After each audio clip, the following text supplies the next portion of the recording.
حضرت فضیل عیاض میگوید در کتاب کبایر حکایه میکنه شمس الدین ذهبی یک آدم فرزندش وفات میکنه، فرزندش 5 ساله 6 ساله 10 ساله است، بگه مانند ماه خوشرو بود، موش مانند شب مشک سیاه بود، بگه قضا کرد مرده دفنش کردم. شما بچه‌هاتون چند سگور کردی است 5 ساله و 10 ساله، شما اسمان آمده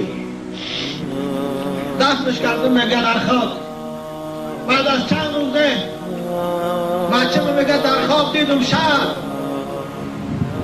خواب دیدم میگه رنگ و روش کندگی، موهایی که موش باری سیاه داشت سفید شد از بچه یاش 10 ساله بچه را. گفتم یا بنی جان من تو چی شد؟ آقا من تو رو در خواب که موندم تو مانند گل نو شکفته بودی، این مویش تو چی سفید کرد؟ برای چی اینقدر رنگ روی تو پژمرده است؟ بگه در جواب گویا لقد دفن فی جنبی رجل ممن کان یشرب الخمر فی الدنیا. دیروز در پهلوی من یک قبری نو کندن، یک عرقخوری بدبخت آورده موندن در قبر.